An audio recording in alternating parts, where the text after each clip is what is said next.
Welcome to the Leadership Insights podcast, the podcast that takes you on a journey into the world of leadership, offering a deep dive into the minds of accomplished leaders from various fields around the world. I'm your host, Amanda Jane, originally from the north of Ireland and now living in beautiful Cheshire, England. Together we'll explore the strategies, experiences and wisdom that have shaped these incredible leaders into the visionaries they are today through solo episodes and interviews. I'm a leadership and communications coach myself, and I'm passionate about promoting a coaching culture in the workplace, as well as empowering leaders to flourish personally and thrive professionally. Whether you're a seasoned executive, an aspiring leader in business, or someone simply fascinated by the art of leadership, each episode will provide valuable insights, practical tips, and inspiring stories. So get ready for a dose of motivation, innovation, and leadership brilliance on the Leadership Insights podcast, brought to you by amandajane.co.uk.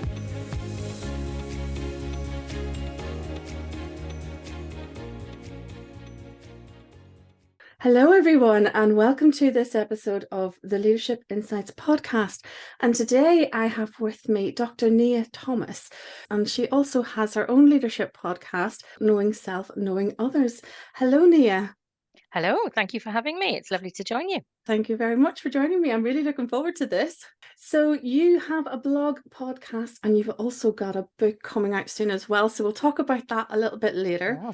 But before we get into the nitty-gritty, have you got a favourite motivational song? Motivational song. Okay. It would probably be Pencil Full of Lead by Paolo Nutini. Now, I've managed to do something with my Alexa. So every night at 5:30, Paolo Nutini switches itself on in my living room, and that's it. I'm just dancing to that. So I think that's probably it. That is a fantastic idea.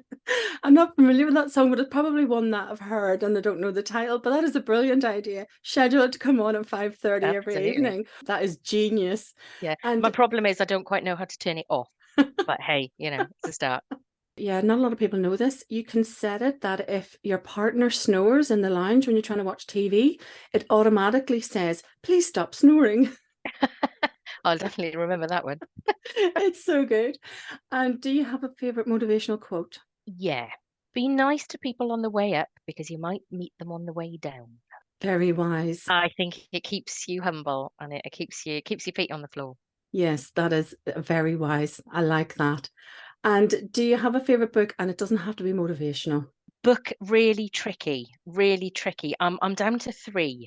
So I've got The Infinite Game, Simon Sinek, Dare to Lead, Brene Brown, and You, Me, We by Morag Barrett and her colleagues Eric and Ruby. So that's where I am at the minute. However, I've got a stack of 12 books that I'm going to go through this year, one a month, and I may have a different answer in 12 months' time. Exactly. It's so hard to choose. I've read Yeah. the Brene Brown one. It's fantastic. Really, There is really so good. much in it. Yeah, there is a lot in that. And I could probably read it 3 times and still have more to unpack. Simon Sinek, I will pick that one up next. And I've got a list as long as my arm, and it is hard to choose. And yes, next week there'll be a different one, but they're really good. I will give those a try. Thank you. Can you share a little bit of your leadership journey with me and some key milestones that have shaped your career? Absolutely.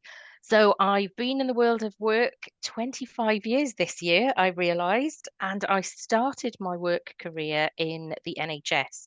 So my undergraduate degree was law and Japanese, and I had big ideas of joining a law firm that would have offices in London and offices in Tokyo, and I could bounce between the Wow. two. But life sometimes gets in the Gets in the way. way.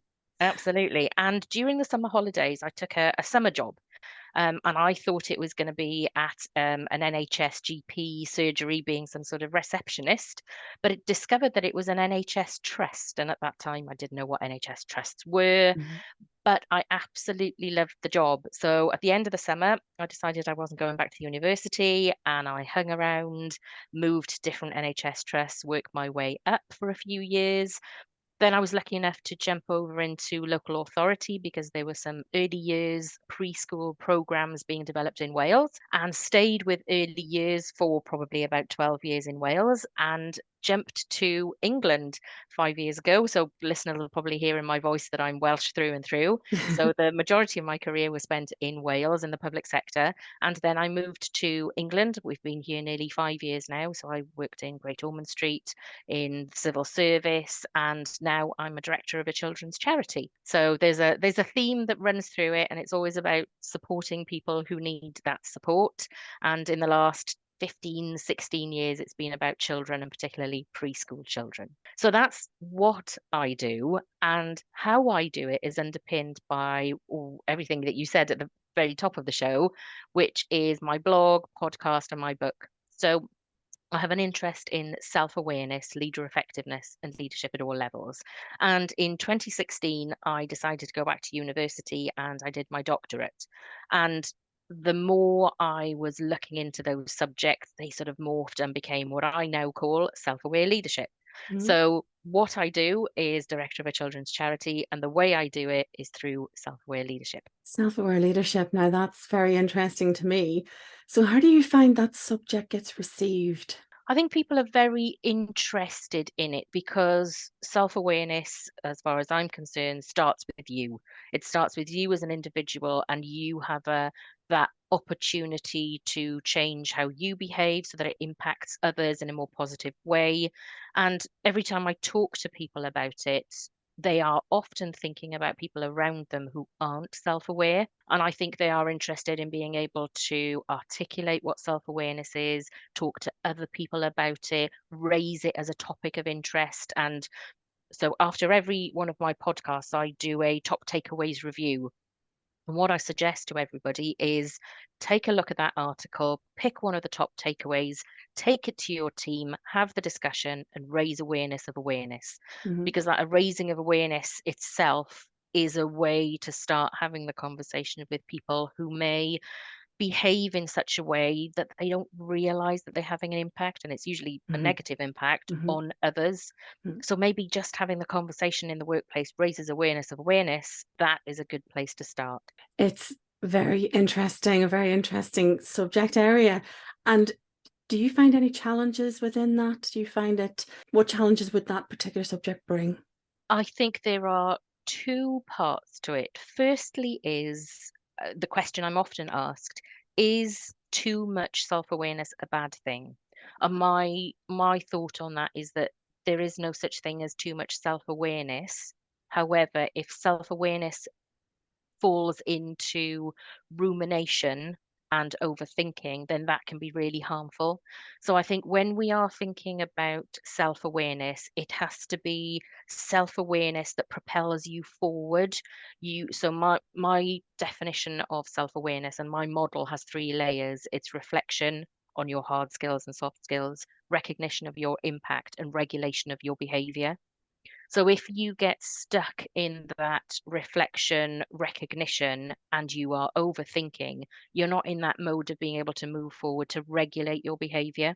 And Mhm. really, what we want within self awareness is to learn something new about oneself so you can take that forward and change how you operate so that your impact on others is more positive, and ultimately the impact that they ricochet back to you is also more positive. The other part of it, I think, with self awareness is acceptance when you have individuals who are of the belief that they are absolutely self aware. I'm totally self aware. I don't need to do any work on myself. And that is usually the place of having that, starting that difficult conversation of, we are always changing and self-awareness is a journey, and you never know yourself wholly, because tomorrow something can happen and the day after you're working with somebody you've never worked with before, Mhm.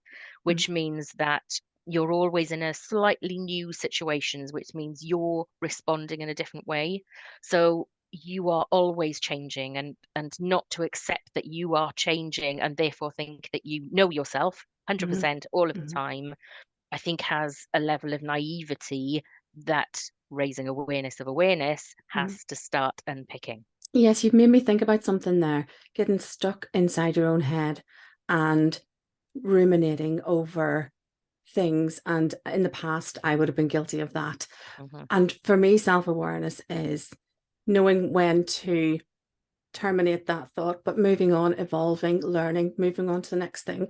And there's always something changing the following day. You work with new people, you've got a different situation, and I agree with you completely. You're never ever going to have that full self-awareness, and to even begin to say, yes, I'm fully self-aware, that itself proves a lack of self-awareness, and It does. it's just a constant state of being, isn't it? Just Absolutely. yeah. Yeah, It, I think self-awareness, that journey is cradle to grave. mm-hmm, And I don't think we ever really know ourselves. And my view on self-awareness is that unless you involve other people in holding that mirror up to you, it isn't really self-awareness, it's just introspection. So you need that ability to, so you need that opportunity to link in with others, to seek that feedback, so that you have that 360-degree view mm-hmm, of you, not just from the inside. mm-hmm. So would you be in favor of mentorship then, and working with someone, well, collaboratively in a working environment quite regularly? For example, that 360 that you mentioned, that feedback that you're going to get, it's not always going to be flowers and roses. Someone No, someone that's needs right. to be honest, and that's how you learn and that's how you grow. Yeah, definitely. I think if listeners have the opportunity to tap into a line manager who's very supportive, or a mentor or a coach, to give you that opportunity to raise that mirror in a constructive Mm-hmm. environment, I think that's really positive, and I think it does demonstrate that you have a level of awareness that goes beyond superficial, that you understand that feedback isn't always, as you said, it's not always pleasant, and it's not always easy to hear. But you need that if you want to understand how other people are viewing you, and you want to change people's response to you. Yeah, definitely. And I'm just thinking about my own circumstances, because I am always keen to learn and work with a team, and I do my best to work collaboratively. And I've been aware in different roles where there's different styles of leadership and directive. People come and say, do this, do this, do this. I've never had that approach. I'd rather sit with people with a problem and say, well, we've got this problem. What do you think? What do you think? And collectively, with those voices, whether everyone comes up with the right thing to do or not, the team together working on that particular project will usually come up with the best solution, because they have the skills. But the variance in those skills is what I believe creates the magic of the brilliance of those projects. But the different style of leadership has always fascinated me.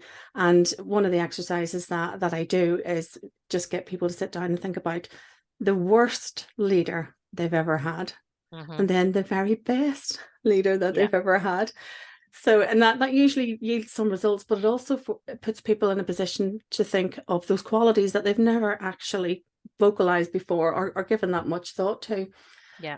So, can you share a defining moment that's helped shape your leadership philosophy? There were two particular instances which really led me to study self-awareness. And I worked in an organization which had a number of different layers of individuals, and there were four layers of hierarchy. And their behaviors were negative, they were bullying, I think we'd probably call them these Mm. days.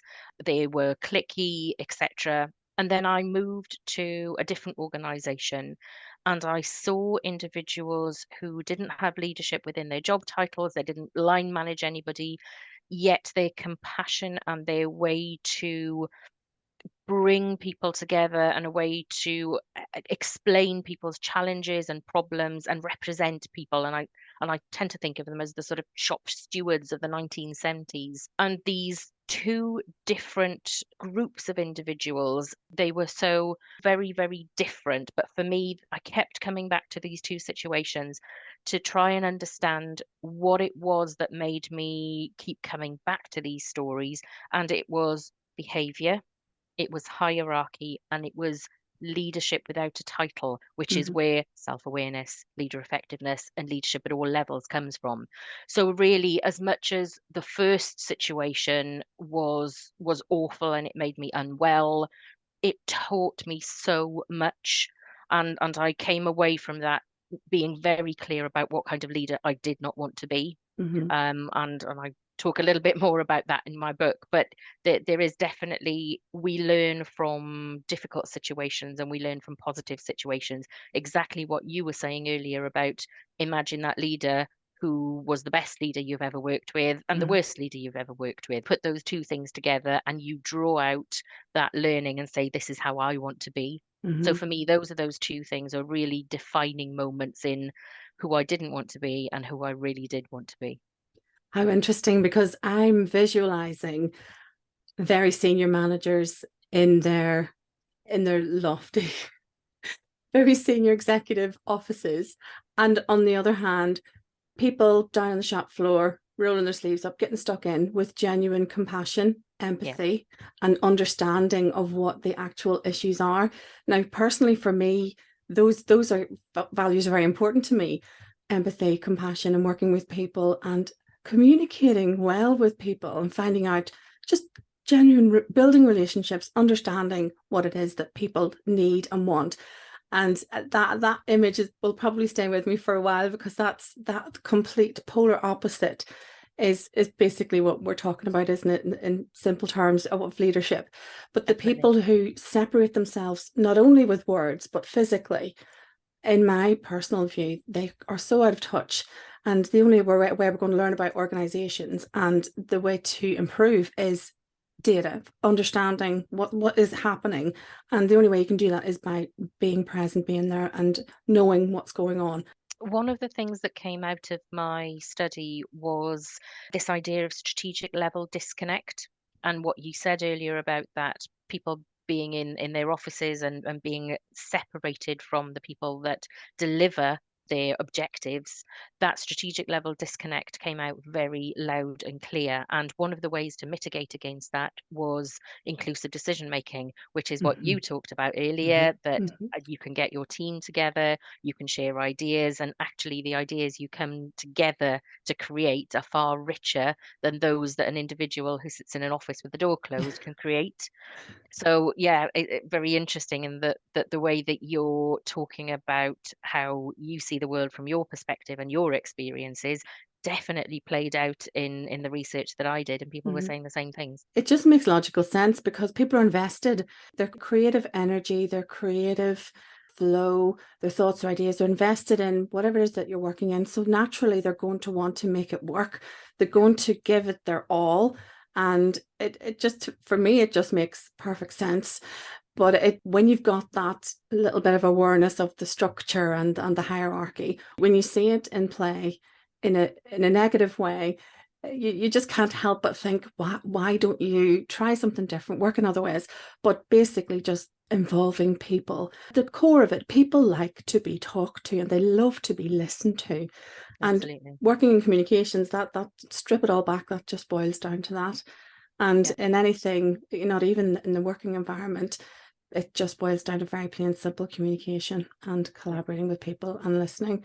So it's fascinating listening to. Yes. Do you have a leader, a role model that's inspired your leadership style? And it doesn't have to be anyone famous. There are two managers that I will always go back to, and they are on my LinkedIn. And actually, there are two managers that I go back to, and one is Jan Worthing, and Jan is on my LinkedIn, and the other is Alison Lagier. And Alison's podcast, which is episode 7, is the most popular one on my podcast. And Jan, she appointed me. She was a senior manager in a hospital, and I really learned a lot about compassion and being people centric by working with Jan. Working with Alison, she was also caring. She was also very intelligent, intellectual, and caring and down to earth, and had a background in NHS. She was a nurse herself, and I think those qualities. I'm still in touch with Alison, and often drop her a line just to say hello. But I think having watched their careers, they are people centric. They ensure that performance is achieved, high quality standards, and they always go back to the patient and the staff who deliver that to be able to achieve those quality standards. So yes, I think those two individuals are people I always go back to and think of in terms of that was a good leader. Interesting compassion. It definitely. stands out for me there. So what challenges have you encountered as a female leader, and how did you navigate those? It's interesting. I often think about this, and I don't think that I've been in a position where being a female has negatively impacted me. Now, that might be because I come from a position of I know what I know. However, that may be that if somebody put a mirror up and said, "Did you see this? Did you appreciate that? Did you watch?" Maybe they'd have a different view. But it's not something that I've had to fight against. However, what I will say is that as an introvert, I've probably had to fight more. So I've certainly got recollections of being in meetings and having thoughts and thinking I'm not going to share those thoughts because the people in this room don't make me feel safe enough to be able to share. Often they were men, but that's not to say that there weren't women within those groups as well. So I think for me, rather than being a female working through the career ladder, I think being an introvert working up the career ladder is something that is caught my attention more. And Mm. certainly in the last 5 years, I've been told to say a bit more, be a little bit louder within meetings, share a little bit more. But I'm always of the view that I'm only going to share something that I think is worthwhile sharing. And I'm people who've heard me speak on my podcast will know that I say that empty vessels make most noise. And I struggle with the people who use a lot of words, take up a lot of airspace, but say very little. So I tend to really guard against that. And what I my preference is to think a bit more and be absolutely certain about what I want to say and how I want to say it, and then say it so that it's meaningful. I'm smiling because I completely agree. I'm a natural introvert, Uh-huh. and unless I feel safe or if I'm sure about what I'm about to say, then I won't say it. And it'll be Yep. very considered and it'll be very thought out. Yes. And yes, I agree. There can be a lot of rattling going on in a meeting, but unless I am pretty sure of my footing, I'd rather stay silent.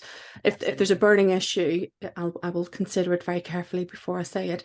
No, interesting to hear that point of view, that the introvert rather than Mm. the female issue. And I wonder whether listeners listening to your podcast and listening to my podcast, would they believe that either of us are an introvert?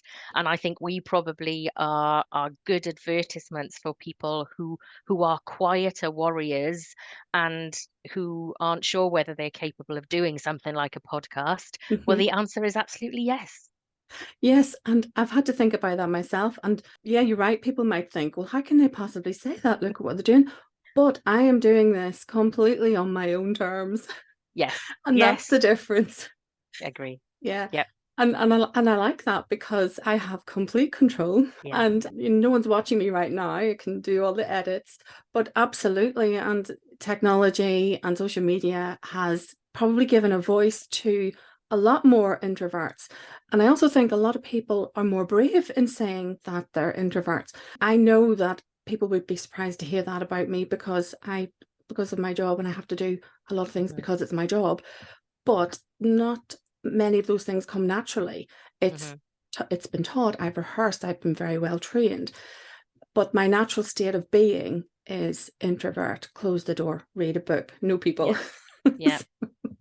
And Well, I think probably COVID really gave lots of introverts a platform to shine because we were all stuck at home and lots of people did start up podcasts or they started writing blogs or they were attending Zoom meetings with people in California and Sydney and across the world that they would have never done before. And I think COVID really opened doors for lots of introverts. yes, I think you're right. And I can remember when COVID first broke, we did a lot of our meetings over the phone.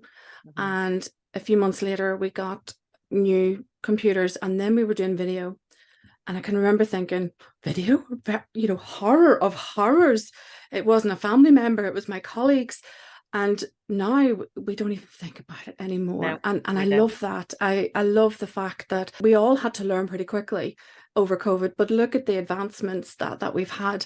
And this podcast that we're doing now, you and I can see each other, even though We can. the audio is there. But I love the fact that changed the landscape Yeah, for everyone, and introverts, absolutely. It was do or die, be bored or do nothing over COVID, and a yeah. lot of people chose to learn something new. So can you share a specific instance where you turned a setback into an opportunity for growth? In 2019, my organization decided to restructure and my role was made redundant. And I'd been a part of, and I'd led a restructure in that organization a couple of years before. So I always had this idea of if they'll do it with you, they'll do it to you. So I always had this idea in my back pocket what I might do if I was the next person to be made redundant. So I made the choice, and I was actually quite excited when the organization said two roles are going to be put into one.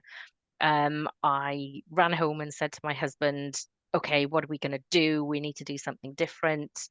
Started looking for jobs. There weren't any jobs in Wales that were at the level that I wanted. And the financial situation in Wales at the time was such that people were either staying in their senior roles or roles were being closed down after they'd left. So the opportunities just weren't there. So I kept looking, and the only places that I could see lots of opportunities were in London. So I said to my husband, the redundancy and the role finishes around February time. What are we going to do? Shall we just go to London and see what happens? So we did. We packed our bags. We rented a flat that we'd never seen.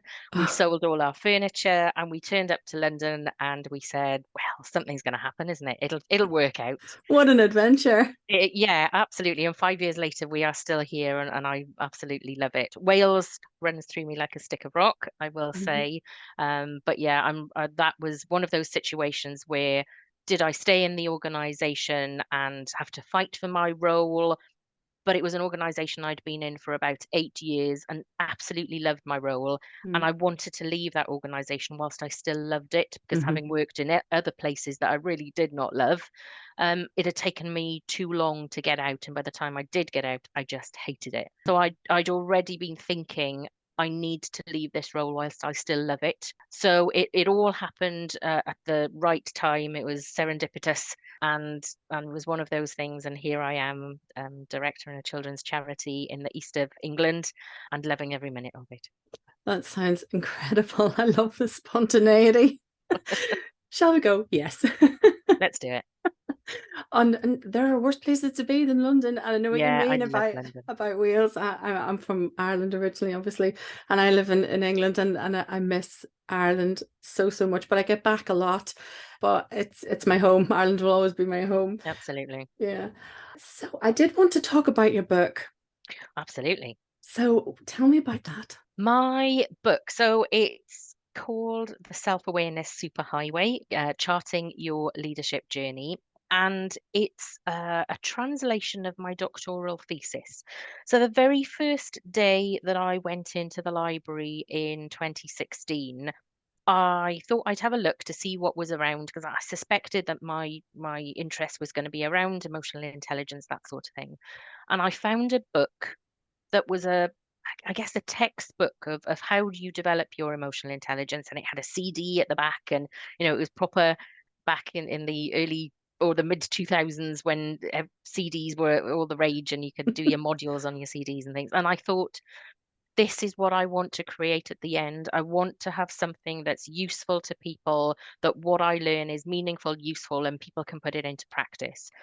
So when I finished my doctorate in 2021, I couldn't really, I couldn't work out how I was going to translate my doctorate into a business book. So that's how the podcast was born, as a way of, I can talk about it. Mhm. Maybe that'll help me write about it. And a year later, I still hadn't started to write my book. And I was very fortunate to find a book coach. So, Steph Caswell, if anybody's interested in writing a book, Steph Caswell is just brilliant. And Steph helped me develop the structure and to pull all the things that would be relevant to people from my thesis into a business book. And of course, by that time, I had 12 months worth of podcast conversations Mhm. that helped me bring all of those thoughts and ideas from my research alive. So that is what my book is all about. It's about taking my research, taking my 25 years of experience in the world of work, and taking my conversations from my podcast guests and putting them all together so that they create a guidebook really for readers to create their own self-aware leadership journey on their self-awareness superhighway. That sounds fascinating. And look at the rich tapestry of experience, knowledge, research, and the journey that you've had to get to that. I will absolutely read that. And Amazing. being interested in leadership myself, that will definitely be next on my list. Wonderful. Well, my intention is that it will be out in bookshops and in Amazon from early April 2024. And that's the first time I've said that out loud. I usually say spring, but I'm going to put my money on April. So early April, it should be I available. shall hold you accountable. That's really exciting because that's only 3 months away. It is, yes. So I'm very lucky that my book coach also works with a self-publishing publisher. Mhm. So they have been copy editing, proofreading, and shortly it'll be going to the formatter. I'm also very lucky. I found a graphic designer in Wales, not far from where my home is, and he's helping me with the front cover and a few things inside as well. So it's not just me. I've for the parts that I really have no idea about, I've dipped into some professional help and they have just been brilliant. There's that word serendipitous. Everything has just come together when Yep. it needed to. Yeah, I that's love right. that. That is so exciting. I'm really excited for you. Do let me know. I will be your first customer. So, working in leadership, working anywhere really can take its toll. It's hard to balance things. So, how do you manage a work-life harmony? I don't like to use the word balance. Some people don't like the word balance. So, how do you harmonize your life? Well, back in 2004, I got really sick and no diagnosis. All I can tell you is that I was off work for about 5 months. I just slept most of the time, whether it's some sort of virus, I have no idea. And it took me a long time to get back into the world of work. What really helped me was complementary therapy. So I tried acupuncture, reflexology, Reiki, complementary medicine, craniosacral therapy, tried lots of different things, and they definitely helped. But I was very lucky when I went back to work. A friend of mine found a reflexology course that I could study to become a reflexologist on the weekend. So I studied for, I think it was about a year and a half, the course, and I became a reflexologist in 2006, and I practiced until 2016 when I went back to university. So I'm a real advocate of complementary therapies and how they can support. So reflexology is always my go-to. But these days, when I find a yoga class that I can get into, because there's lots of waiting lists around where I live at Yes. the moment, so I like to do yoga, but I've recently managed to find a Tai Chi class after the last Tai Chi class I left was about 13 years ago, and I've just managed to find a new one. So I'm back into doing Tai Chi as a way of switching off. I also aim to do as much meditation as I can, whether it's 2 minutes here or 5 minutes Mhm. there, or 10 minutes before I go to sleep. I like meditation because you can pick it up and put it down whenever you want to. Mhm. You just sit in a chair or sit somewhere comfortable as long as you're not driving. You know, that meditation is a great thing that you can tap into. I do enjoy doing my podcasting and writing and as well as working full time, but I am conscious that, some when it gets to 8 o'clock at night, I do have to switch off and just watch some dross on the TV, and that's a good way of just chilling out before going to bed. That sounds like the perfect harmony. And you sound like a very busy lady, but very, very rounded, fulfilled, a lot of variety and very different extremes from what you do in the day, which Yeah, is got to keep your focus. It's good to shift your focus away from what you do in the day, is what I'm trying to say. And the yeah, meditation, I completely agree.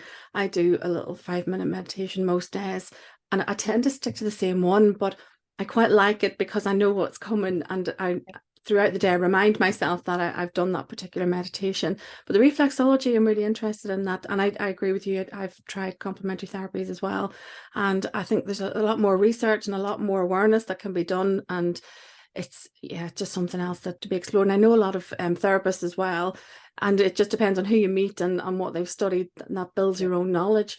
But no, it's really interesting. Thank you. Okay, my final question.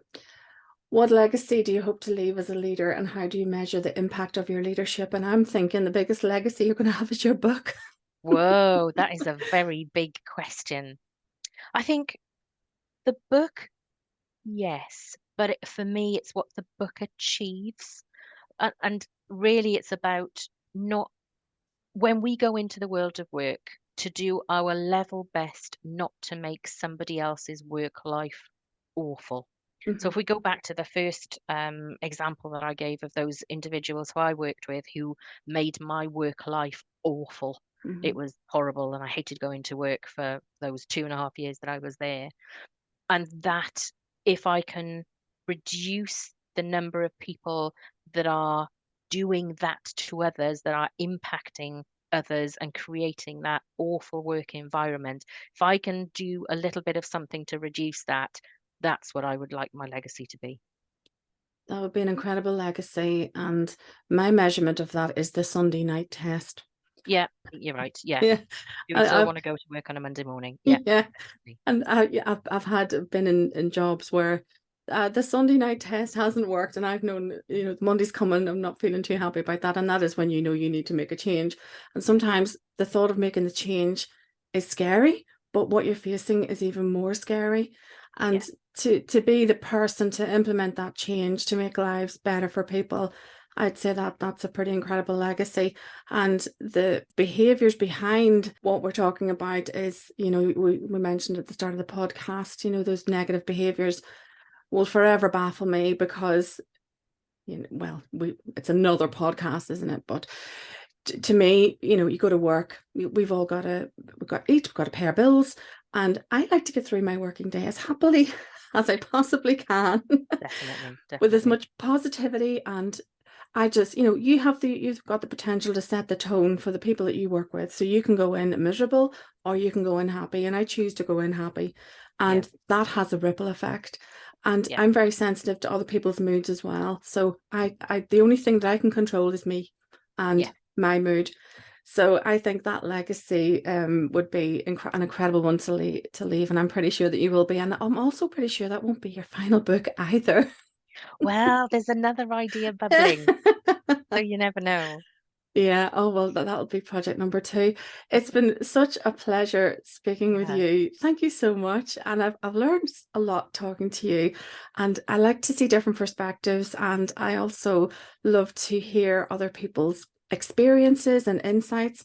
So thank you so much for your time. And it's been an absolute pleasure. Thank you. I thoroughly enjoyed it, and good luck with your new podcast. Thank you very much. Thank you for listening to the Leadership Insights podcast today, and special thanks to my lovely guest, Dr. Nia Thomas. Join me on the next episode for more inspirational leadership stories and insights.